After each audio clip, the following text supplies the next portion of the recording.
Good afternoon. It's August 23rd, 2026. This is Ernie Little. I'm going to speak to you about turnout motors and more. And this was a topic that I've thought about for a while, and I thought that would be something appropriate for us to do.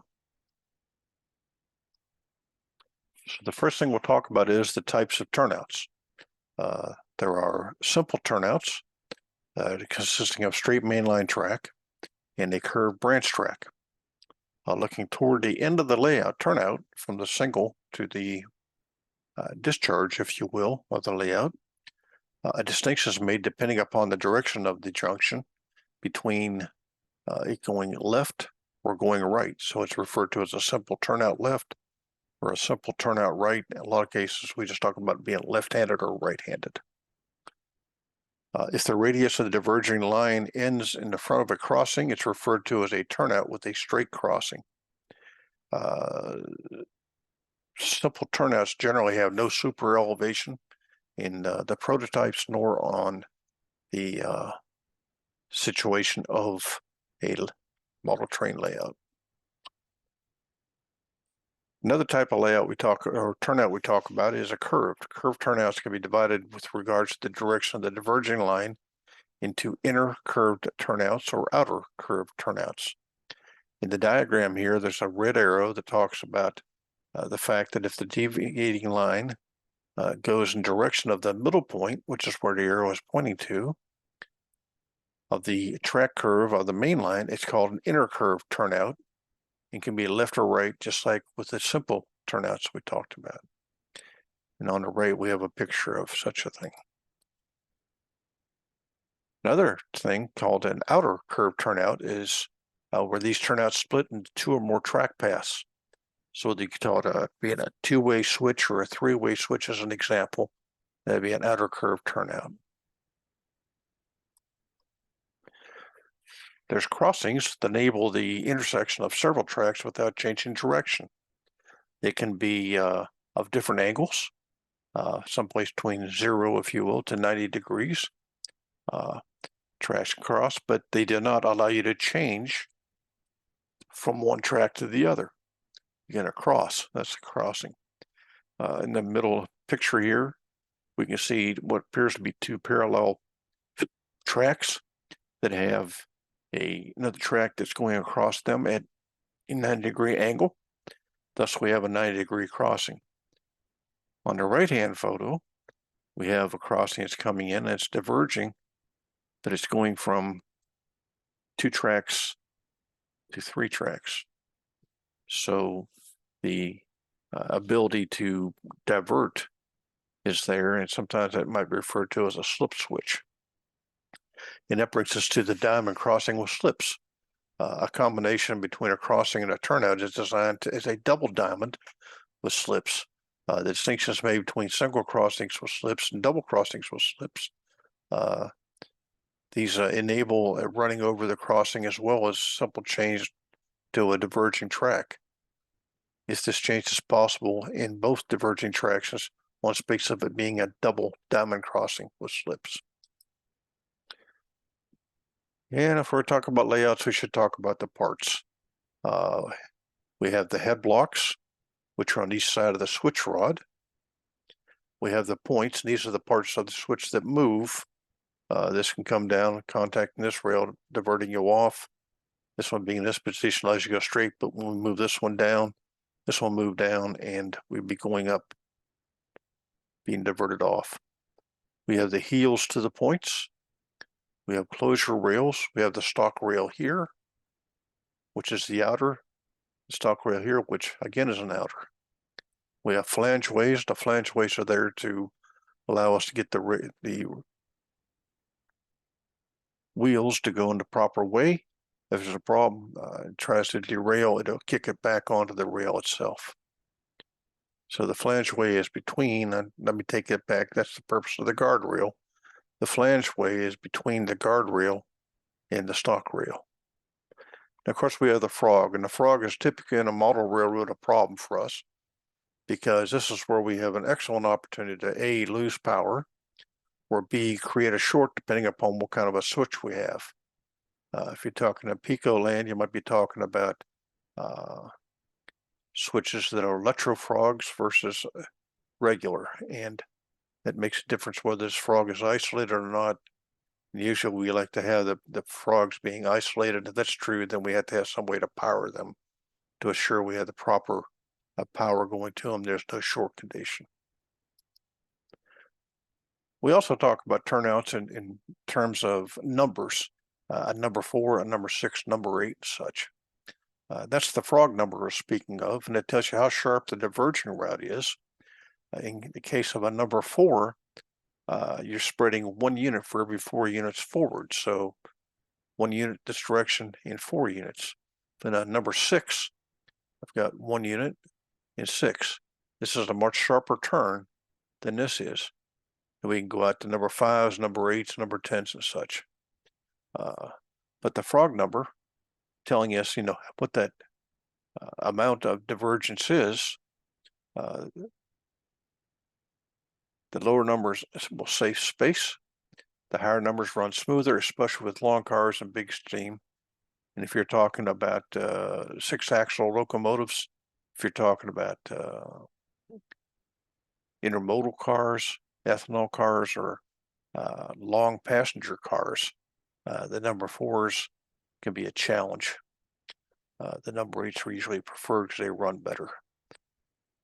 So a number 4 turns in a shorter length than a number 6, and so on. And that's the main thing. So it's the space on the layout, what you can use in terms of a switch. As a rule of thumb, a number 4 is used in compact industrial yard ladders and tight shelves. Number 6 is a general purpose mainline crossover and for runaround tracks. And number 8 is high-speed mainline, passenger terminals, and long modern freights. We talked about radius. Approximate HO radius feel varies by brand. A number 4 typically is a 16 to 18 inch radius. A number 6 is a 28 to 32 inch radius. A number 8 is a 40 to 50 inch radius. And we're going to treat these as a field, not as exact geometry. And we know that some locomotives don't like to run on 6 to 18 inch radius. They have to be 24 or more, so it gives us an idea what kind of switch we should be using. Another way we can look at it is that a number 4 is a space saver. Choose number 4 for industrial spurs, yard ladders where you may need many tracks and a little bit of space. Short diesels and 40 to 50-foot freight cars usually glide through these number 4s, and switching stays lively. However, the 80-foot passenger cars, long steams, intermodal, and ethanol cars may look awkward, may pick points at speed. And they also have a hard time negotiating if you're changing direction immediately after a number 4 with another number 4 going back to make a parallel track. A number 6 is the do-it-all. Number 6 is a default for many layouts. It balances the footprint and reliability, making it ideal for mainline crossovers, passing sidings, and staging yards. Moreover, it handles mixed fleets, 50 to 89-foot cars, 6-axle diesels, medium steam without eating a whole bunch of bench space. Number 8 is a mainline turnout smoothness. When you want passenger train elegance or modern 89-foot auto racks to snake through cleanly, number 8s deliver. They're excellent for visible mainline junctions and station throats, where appearance and low speed reliability matter. The trade-off, of course, is length. That number 8 is longer than a number 4 or number 6. By scale, in scales, number 4s work very well for yards, number 6 for main lines, number 7s and 8s for the passenger or long intermodals. The HO scale, number 4 for industry ladders, number 6 for mainline needs, number 8 for long cars, big steam, or showcase scenes. O and S scale 2 rail, number 6 minimum for mainline feel, number 8 where the appearance counts. Through rail often uses curved diameters instead of frog numbers when we refer to the turnouts. And G scale favors larger frogs, number 8s, number 6s outdoors, and number 4 only for tight industrial scenes. Some reliability tips that I found that they say pay off. First of all, straighten the S. Insert a straight between opposing curves or stagger ladder tracks to reduce coupler blind. Mind the frogs. Live powered frogs improve DCC pickup for short wheelbase switchers. Consider a fog juicer or micro switch to be able to power the frogs.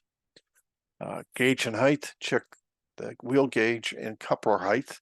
Many mystery uncouplings are geometry, not a magical thing that happens. In turnout mix, it's normal to run number 4s where the space is king and number 6s and number 8s where trains need to breathe. Use it where it shines. So we determined the types of turnouts. We've talked about how we refer to turnouts. Now we're going to talk about turnout motors. You need something to move the turnout to make it divert from the main line. So when considering where to install a turnout, the first question you want to make is, do you want to be a ground throw or use a turnout motor?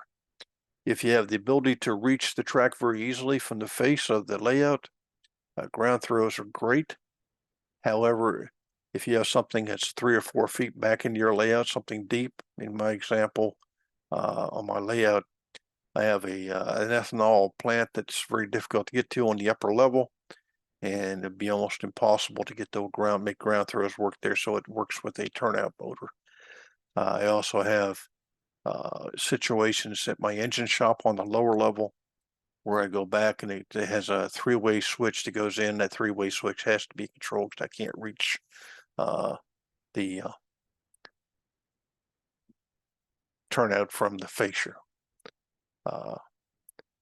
So if you're going to install a turnout motor, and it's back for a second, the picture on the left is a nice picture of a Caboose Industries ground throw, very good device. Very functional, very prototypical. But if we're going to go to the turnout motor, on my layout, I have 2 different types of turnout motors.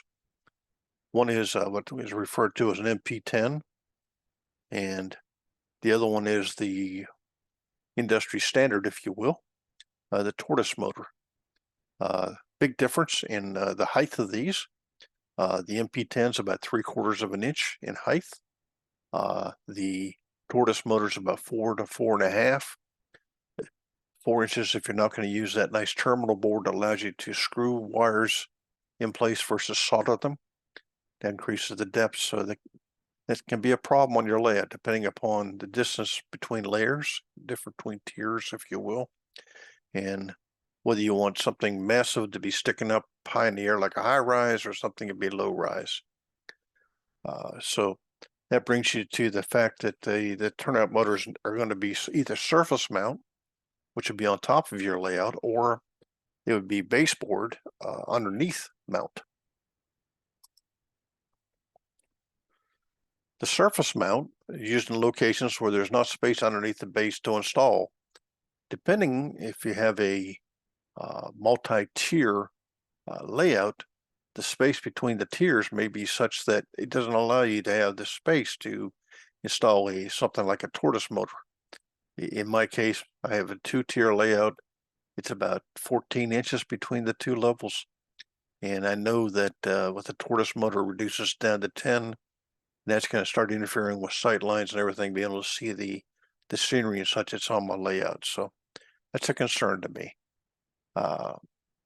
It allows you to install easily and allow you to get on with business very quickly. You don't have to go underneath the layout and get the pins lined up with the point on the switch where that drive wire, whatever you want to call it, the control wire is going to go. And you can get there fairly quickly with a surface mount. But the problem with the surface mount is that you may be hard to disguise since you don't want to really have plate layer huts on your layout.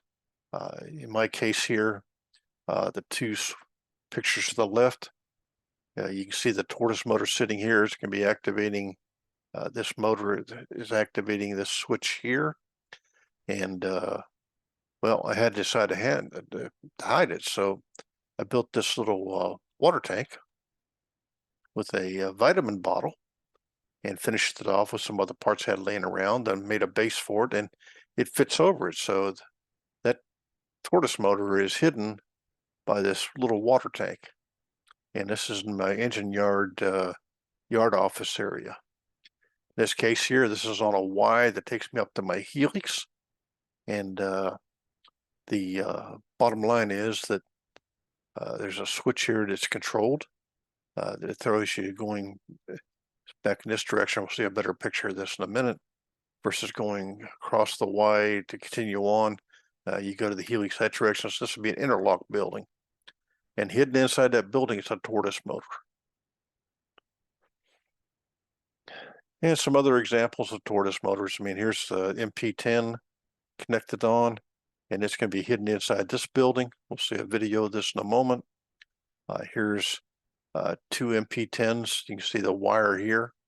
It comes down, comes over, comes down, pulls this very nicely. I used to have tortoise motors in here, and the tortoise motors gave me a fit trying to drive them in this fashion, because this motor is driving this particular switch here, and this one's controlling this one. This is actually a Shinohara double crossover, but these two switches are hidden inside this building that fits over top of those. That's why this is here, because this building has lights in it, and this connects to the lights. But that's how I hid the motors. Now here's that same building. There's another building here. There were two motors in here, two motors in here, and I've got one switch connected. I've got a red and a green LED connected to it. These are going to be MP10s. If you watch, you can see the track moving, whether we're going on the main or diverting. And the one thing that I realized is that with the switch, and this is a Shinohara, it is DC compatible, but if I don't have this thing thrown in parallel or both in diverting, it creates shorts. And I had to find a way to fix that. And the tortoise motors will give me a fit. I'm going to put the MP10s in and made it much easier for me. So let's look at baseboard underneath mounts. And it's a more traditional way of mounting on many layouts. People didn't put the switches on the top of their layout. It does require you to cut a hole in your baseboard. In this case, in my layout's about a 1/2 inch diameter, and here's that feed wire going up from the tortoise. And this acts as a fulcrum, so if the motor is moving this direction, it forces this to go this direction and vice versa. But one thing I had to look at was the wire. A standard wire that comes with the tortoise might be a little bit light to be able to drive things, so we had to go up to a heavier wire, piano wire. I use a 0.039 diameter piano wire on my my motors, and it's worked very well. Now this same situation from the top side, and here's the pin coming up, the wires coming up through here, so it's going to move it. But I had to put a piece of wire, a piece of styrene underneath here to fix this. So the wire is here. This just gets some elevation on it to make things align better, and just, you want your track to be smooth. Another thing you have to think about when you're putting in a turnout is what's going on with the electricity. The turnout being installed relative to maintaining track polarity is very important, whether you're in DC or DCC land. If you're working for 2 or more parallel tracks, here's an example where I have one, say it's negative and positive in DC, or phase A and phase B in DCC, and the only thing I have to worry about is where I come across this point here and this little frog here. I have to make sure I have some isolation there. Otherwise, I'm coming off, going back off. Things will work fine, no issues, nothing gets crossed up. So here we have the main line. We're diverting off through a number 4, back to a number 4, back to a number 4, number 4. This is a car building. This is an engine shop. But the polarity is the same all the way through. The rail here, coming back through here, through there is the same. There is no change in polarity. Now, just before this, there's a double crossover. And I can go straight. This is that Schneider crossover I showed you earlier with the video. And everything's working fine. But I have to be concerned about these areas in here and make sure that they're isolated so I don't have shorts coming across them. Another situation I've encountered when I went to setting up my layout for operations was I installed a track yard or staging yard down here. And the staging yard has 4 tracks that come through a Y and such that come into here. Then there's a separate line coming down. It's an interchange that doesn't connect into the regular yard. And in my my land, the interchange track was to think about bringing other trains in from other layouts and other railroads to bring them onto my territory, where this is an interchange, yes, but it's to switch cars. No switching takes place on this line. And I had to look at the fact that if I look at the outer part of this curve, it comes around, and the outer part of the curve comes down through like this, and it comes into here. Well, the inner part is up there, and the inner part is here, and the inner part is here, and all of a sudden I've got outer and inner coming together, and that's not going to work. So I had to isolate my yard from the main, and the isolation takes place where this yellow is at. But if you notice there's no yellow here, we're going to talk about that in a minute. But I have a isolation of the yard here, and I also have a reverser that changes the yard to match the power coming from this direction or from that direction. This slide here, you can see the interchange track earlier. Here's the yard. This is where I can park a switcher in here. And this is a 3-way, but once again, this is isolated from the main. This is not, because this one connects in the main right here, and it won't be able to get to a reversing situation. So I wanted to compare the types of turnout switches on my layout, and I only use 2 types, one being the MTB MP10, and that's coming from Model Railroad Control Systems in San Francisco. These are actually made in the Czech Republic. I can order these through MRSC there, and I have found that if I order them today, I'll have them within 2 to 3 days from San Francisco. And I have not found a local vendor that carries these other than Seth Green out in San Francisco, where when you're talking about tortoise motors, most train shops will have those. The differences, well, the MP10 and the tortoise motor both have the same footprint, same size footprint. Height, 3/4 of an inch versus 4 to 4.5, depending on where you put this extra little block, which you had to buy separate from this. With the MP10, this comes with the motor. The other thing is this motor will not support bicolor LEDs. We'll talk about that in a couple more minutes, where the tortoise motor will support LEDs, bicolor. So just food for thought. If we look at the motor itself, the tortoise motor has 8 pins. The MP10 has 9 pins. The difference is that the MP10 has a positive wire that comes up here, which is going to be common. And it's used to do a couple of things for you that we won't describe here, but it'll help you work with LEDs and such. So 8 contacts versus 9. The 9th wire here, in the case of the MP10, is the positive common. So you decided what kind of where you want to install the turnout motor. Now you need to decide how you're going to control it. And most motors will work in a similar fashion, using a DP-DT switch. And in this case, this one is it's one direction with this lever being thrown this way, or the other direction thrown that way. But if I throw it this way, it connects these and these. If it's thrown the other way, it connects to this and this. This is common.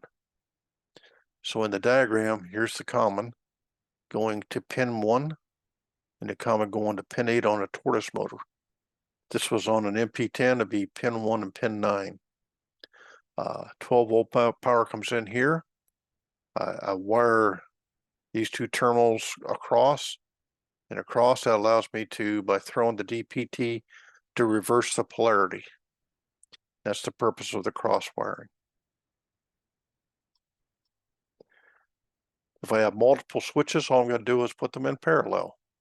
So here's motor 1, pin 1, going to motor 2, pin 1.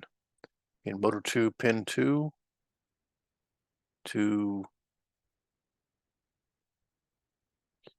motor 2, pin 8, to motor 1, pin 8. And then the commons. So if we're going to install the switches, we keep them in parallel. That allows one switch to control both at the same time. On that double crossover I had 4 switches. I wanted to control it by one. So with the tortoise motors, I had to put them in parallel. The MP10s, they're in parallel also. Now, here's an example of the wiring diagram with LEDs. Now, with an LED, it's a big deal here, and the LED usually will tell you whether it's positive or negative, because the LEDs only work. They're a DC device. We'll talk about that more in a minute. But the LED has to have the proper connections power-wise to make this LED show the color. So, if I have a bipolar, which means this will show red or green, this is how I'd wire it, and I'm going to wire it in series with one of the legs between pin 1 and the common on the switch. The other side's going to pin 8 and pin 1. 12 volts coming here. But this will be red or green depending upon which way the switch is thrown.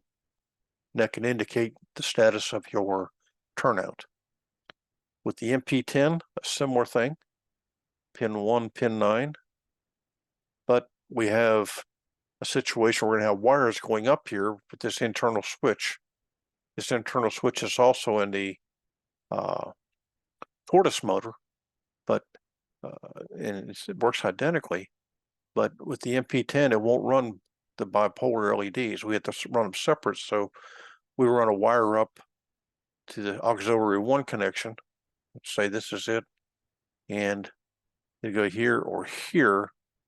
And the common will be coming up to allow us to switch the grounds. The ground's coming back up here. We'll be switching the grounds on the LEDs. And here's that positive going up to the positive COM I was talking about earlier. And this is coming from the power supply, but the LEDs are on the positive side, are there and wired together. In the negative side of the switch, or negative side of the LED, is kept separate. So here's an example of the MP10 sitting on the bench before I put it in. I've got it hooked up to a DP-DT switch. You can see the linear motion that the MP10 has versus the fulcrum motion that a tortoise motor uses. And throwing the switch changes the wiring by the way we did it, by switching the grounds of the LEDs. So it's 2 separate LEDs. In my case, I use 5mm on my panels. And here, we have another building up on top. This is switch 27 here in a minute. This is the wiring harness that I made up. This is the switch itself. And you see the wiring harness. And I run a little bit heavier wire than I needed to, but this could have been, you know, even 20, 22 or 20. It didn't have to be what I had. This was wire I had running around that happened to be, I think it's number 14. And it was basically a trailer wire, if you will, for wiring up trailer lights. I used that versus making something different. And the switch, you can hear it there.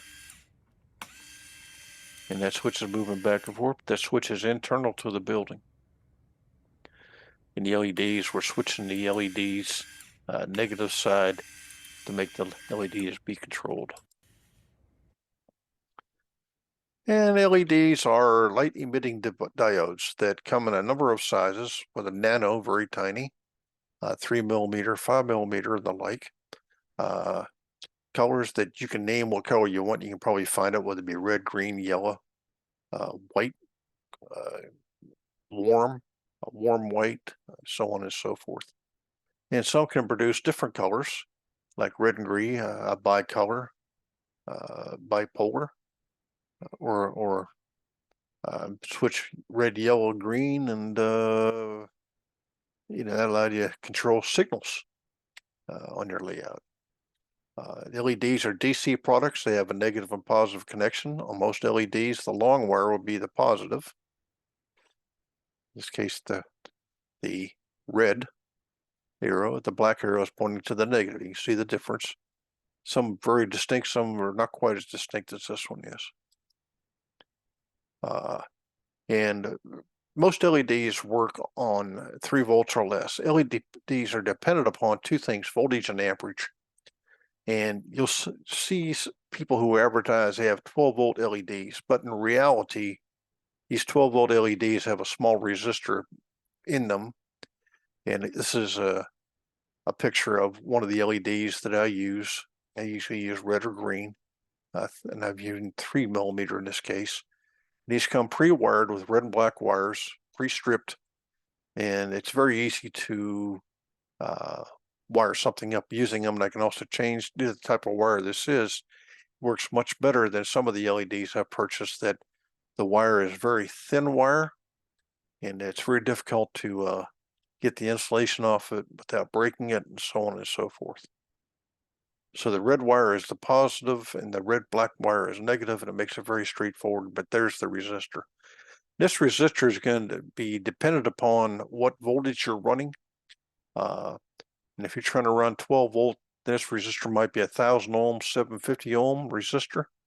You see a lot of 470s used, perhaps, but that resistor value is going to change the intensity of the light. So that's going to change the voltage that you can get to the LED. Okay, we're going to look at Larry Bucket here and see what he has to say about LEDs and lighting up your locos with LEDs.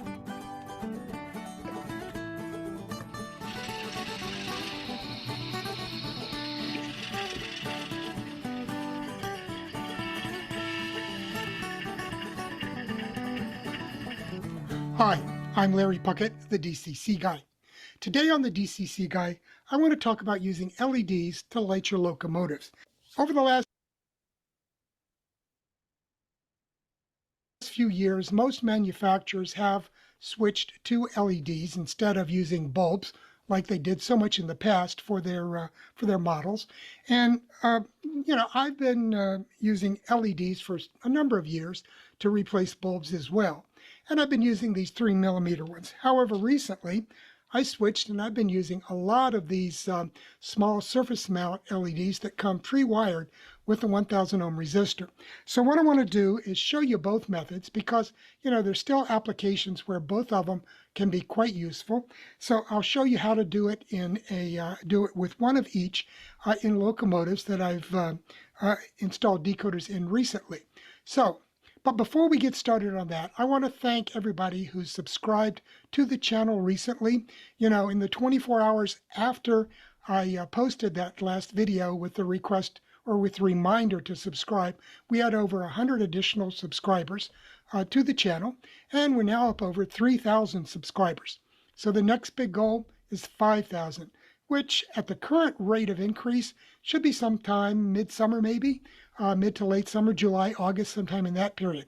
So go ahead, talk it up with your friends, your club members, your wife, your kids, your dog, your cat. Get everybody signed up to the DCC Guide channel. So let's go ahead and move on and take a look at these LEDs. When it comes to LEDs, these are polarized devices, which means that basically they have a positive and a negative terminal. Okay, and if they're not properly hooked up to a power source, then you're not going to get light because they will only pass electrons in one direction. They're not like a light bulb that, it doesn't matter which way you hook them up. So how do you tell these apart? Let me zoom in a little bit here. Take a closer look at these. Now, these are two LEDs. Okay, the one on the right here is from Digitrex, and they sell these in, I think, packages of 10. So you can get these from just about any, Digitrex dealer. They're a gold and white LED, and they they require about a 3-volt power source. And I'll show you how you can tell that in a minute. This one here on the left, it has about the same light. It's available from richmondcontrols.com. And I've been using these from him for a number of years.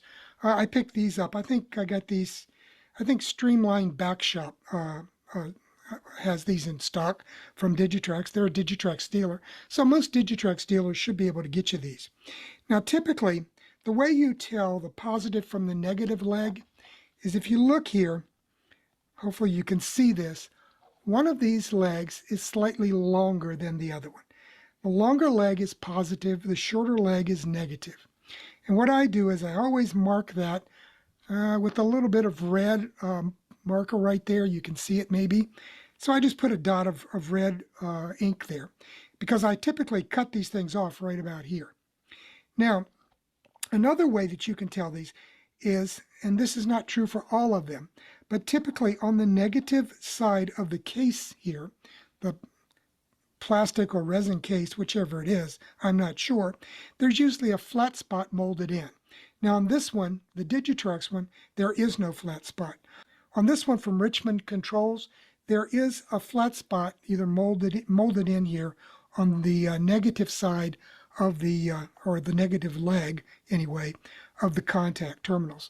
So that's the easiest way to tell them. But, once you cut them off, how do you know? Well, you might, and let me point out something else. I've been getting LEDs recently more in the red and green variety where the legs are the same length and where they don't have any flat spot. So how do you tell then? Well, as I said, these different LEDs have different voltage requirements. And basically what I do is I have several of these battery holders that I got from allelectronics.com. This one holds 2 AA batteries. I've got one that holds a single AA battery. And so that'll give you 1.5 volts. This will give you 3 volts. So right away, you've got a tester there. So all you have to do is hook up the testers, the contacts or the leads from the battery. This is the 3-volt one. And you can see that once I've got it hooked up, the light comes on. And that's because this is the positive and that's the negative. Remember, red is positive, black is negative. So immediately, even if you don't have any kind of exterior markings on the LED, you can test and find out what the positive leg is and what the negative leg is. And it also tells you immediately whether that LED works or not. And just to show you, these will not work if they're in reverse polarity. So you've got to get them correct, and that means you've got to install them correct in your locomotive or they won't work. If you install them and they don't work, suspect that you got them backwards. Now, the same thing holds true for these small surface mount LEDs that I've got here. And I'll show you that. Now, these have a 1,000 ohm resistor on them, so they're good, for 12 to 18 volts, I believe, is what the manufacturer rates them at. So what I typically will do then is I've got my little 9-volt battery here, and with the same type of contacts, or leads on it anyway, excuse me, and let's go ahead and hook it up.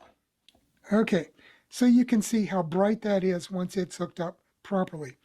Now, in all of these that I've been getting lately, the wire with the built-in resistor, the 1,000 ohm resistor here, is the positive lead, and the other one is negative.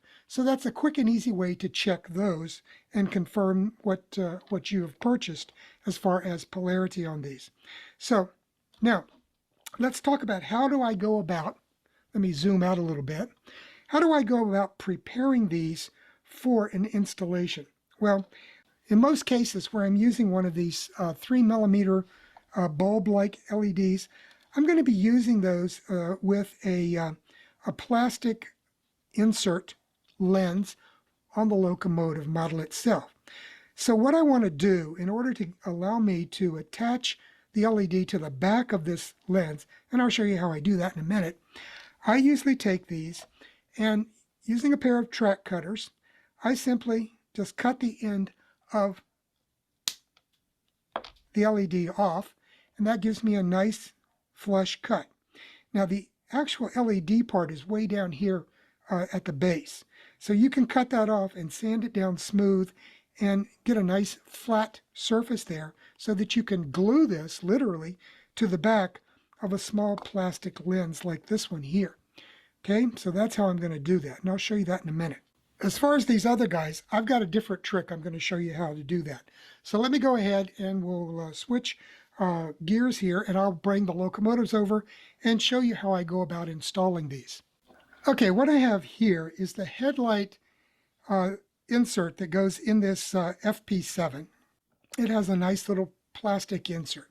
So how do I prepare this for adding an LED? Well, using my fingers of steel, I grip this sucker, and using this 5/64 inch drill bit, I drill a hole.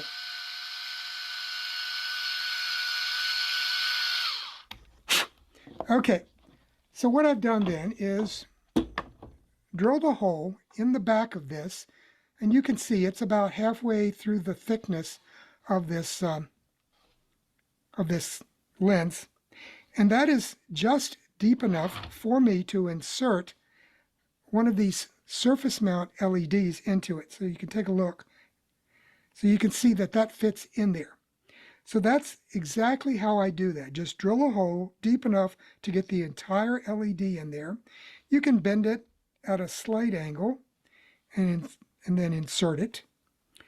But it's going to light up that whole plastic casting. So once I've got that inserted in there, I take some of my Oohoo Tac Pro Power Putty, and it's this little ball of gray-black stuff here that I've shown you this before. And then once I have the LED ready to install, I can just put that in there. Of course, this would be with it in the locomotive. And then I just put a little bit of this black tack behind it, and that's going to hold it in place inside there. And when that sucker lights up, it is going to be bright, and it's going to fill the whole area of this lens with light. Okay, so I'll give you an idea of how bright this is going to be. I've got the LED hooked up to my 9-volt power source, and then we'll insert that into the opening here, and you can see it's going to be a very nice bright headlight. So no problems at all with that. And then you just take, like I said, take a bit of this Oohoo putty. We'll put this back in here real quick for a demo, and just put a blob of that on the end, and you can see that's going to hold it in there, and we're going to have a good bright headlight once that's installed. Let's take a quick look then.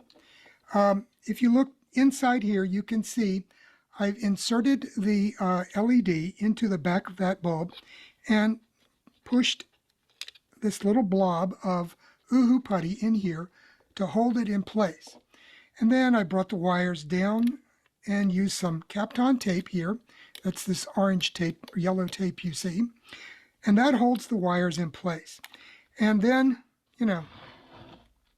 I've simply wired that up to the contacts on my on the front here of this Soundtrack's plug-and-play decoder that I've installed in this FP7. So at this point, all I would need to do is pop the shell on, and I'm ready to go with headlights. So what I want to do now is go ahead and show you how I install one of these standard 3mm LEDs for the headlight of this Athearn RS3. Now you note here one of the issues is that Athearn uses small incandescent bulbs to fit into the openings here on this headlight. Now what I've done is taken those out and tossed them because they burned out a long time ago. And I filled that with Tester's clear parts glue. And you can use that to make windows and you know, seal all kinds of things. You could use canopy glue. It's just a type of acrylic, I believe, that dries clear. So I put that in the end here of each one of these openings and let that dry. And it gives you a crystal clear lens that doesn't protrude out like those Athearn bulbs do.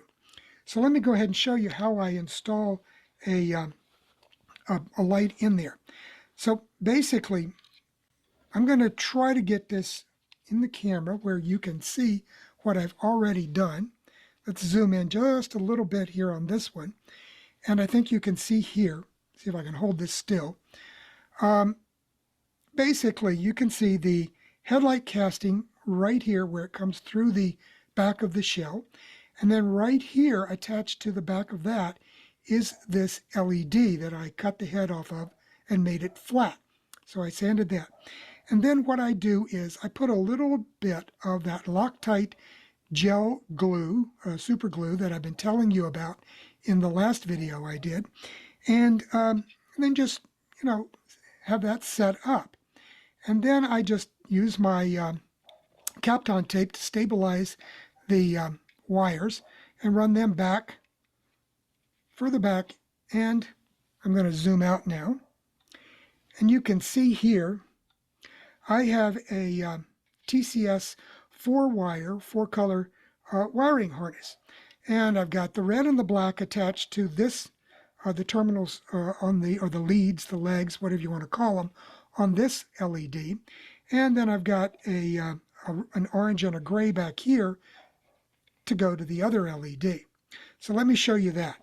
Okay, so here I've taken the LED. Let me zoom in a bit now. And you can see I've cut it so that it's flat at the end, cut that tip off. And I've sanded it a little bit to get me a nice flush finish. And then on the positive leg, I've used the orange wire instead of red, and gray on the negative instead of black. So they're close enough, okay?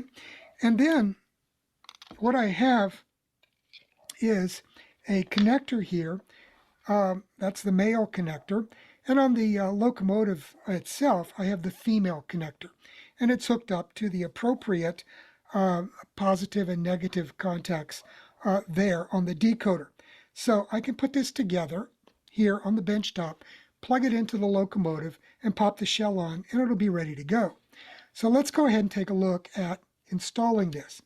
One thing I previously talked about was using this zip kicker, which is basically an accelerant that you can use on superglue to make it set up almost instantly. Okay, so the first thing I'm going to do is, you noticed I took my Loctite gel out of its package because once this thing seems to be empty, there's about 1/3 of a tube of superglue left in here. So it's fairly straightforward to get that out of there. So what I'm going to do is just take and put just a touch on the end of this LED. Put that down. And let me go ahead and open my little jar here of kicker. And I'm going to use one of these little micro brushes that I've told you about. These are makeup micro brushes. You can get them on eBay for next to nothing. Okay, so let me get this by its little legs.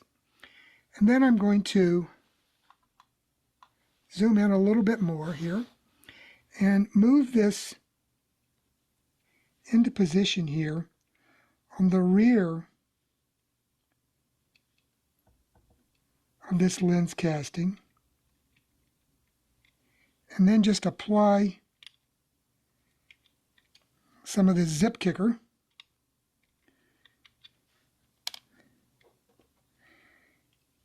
And if I got enough of each on there, you can see that LED is now stuck nicely to the back of the headlight casting. So that is nice and stable. Okay, so that's in there. Next, I take a little piece of my Kapton tape, and I use this because it's, very sticky. It's heat stable. It holds up for very well for a long, long time. So let's get this in here, and this will stabilize the wires so that when I'm messing around with the harness and making the connections and anything like that, I'm not going to pull that super glue contact loose there. Okay, so there it's good and stable in there. Okay, so then we'll go widescreen again. All I have to do is take the wiring harness and make this connection observing wire color. So I've got my red on the bottom in each case, and we can hook that up. So now the shell is ready to go on the body. And I will go ahead and include links to various websites and to the various products that I've mentioned during this video. Now, one thing I also want to show you here is how I went about dropping the voltage for these regular 3mm LEDs, because these LEDs do require that you drop the voltage down to about 3 volts. What I do is install a couple of 500 ohm resistors here on these special mounting pads that I got from engineering.com. So you can put two 500s. You could probably get from them a 1000 ohm resistor. So I go ahead and just install these resistors here. I did cover how to install these in a previous video on soldering the small stuff. And in that one I showed how I attach these surface mount resistors to these little circuit boards. And I got these, like I said, from engineering.com, and I'll put a link for that too. And then I have, in this case, I had two 500 ohms to give me 1000 ohms to drop the voltage to what I needed, down from 12 volts to 3 volts. Okay, so take a look back at that video on soldering the small stuff, and it will show you how to go about soldering up these little surface mount resistors. That's about it. Have a great weekend, and hopefully I'll see you again on Monday with another bonus video.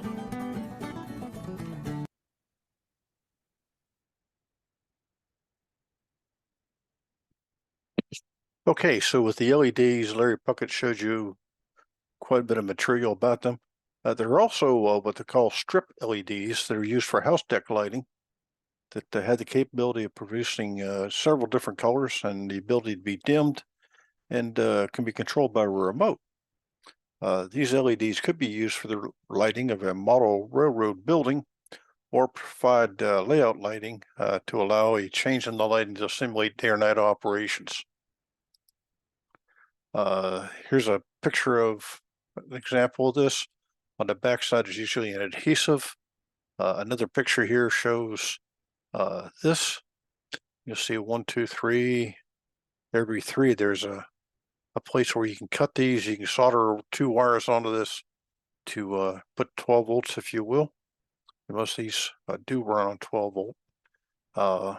If not, just check the voltage and put the appropriate voltage to them. But these are soldering points that you can use small strips. So this is how I use strip LEDs to light up my layout. Here's an example of the lighting on the bottom side of one of the shelf side of the layout. And I've got a piece of lattice here that I've drilled a hole into, and that's to allow me to be able to do some things with connecting this up to something else. In this case, I went down to local hardware store and bought these T-clips and some small bolts and some washers, and these were inserted through this hole, and I was able to connect this here, and the T-clip goes around the T for your ceiling tile if you have lay-in ceiling tile, Then we can adjust it. They're just a way of connecting it. So that's what that was all about. And various screws and all.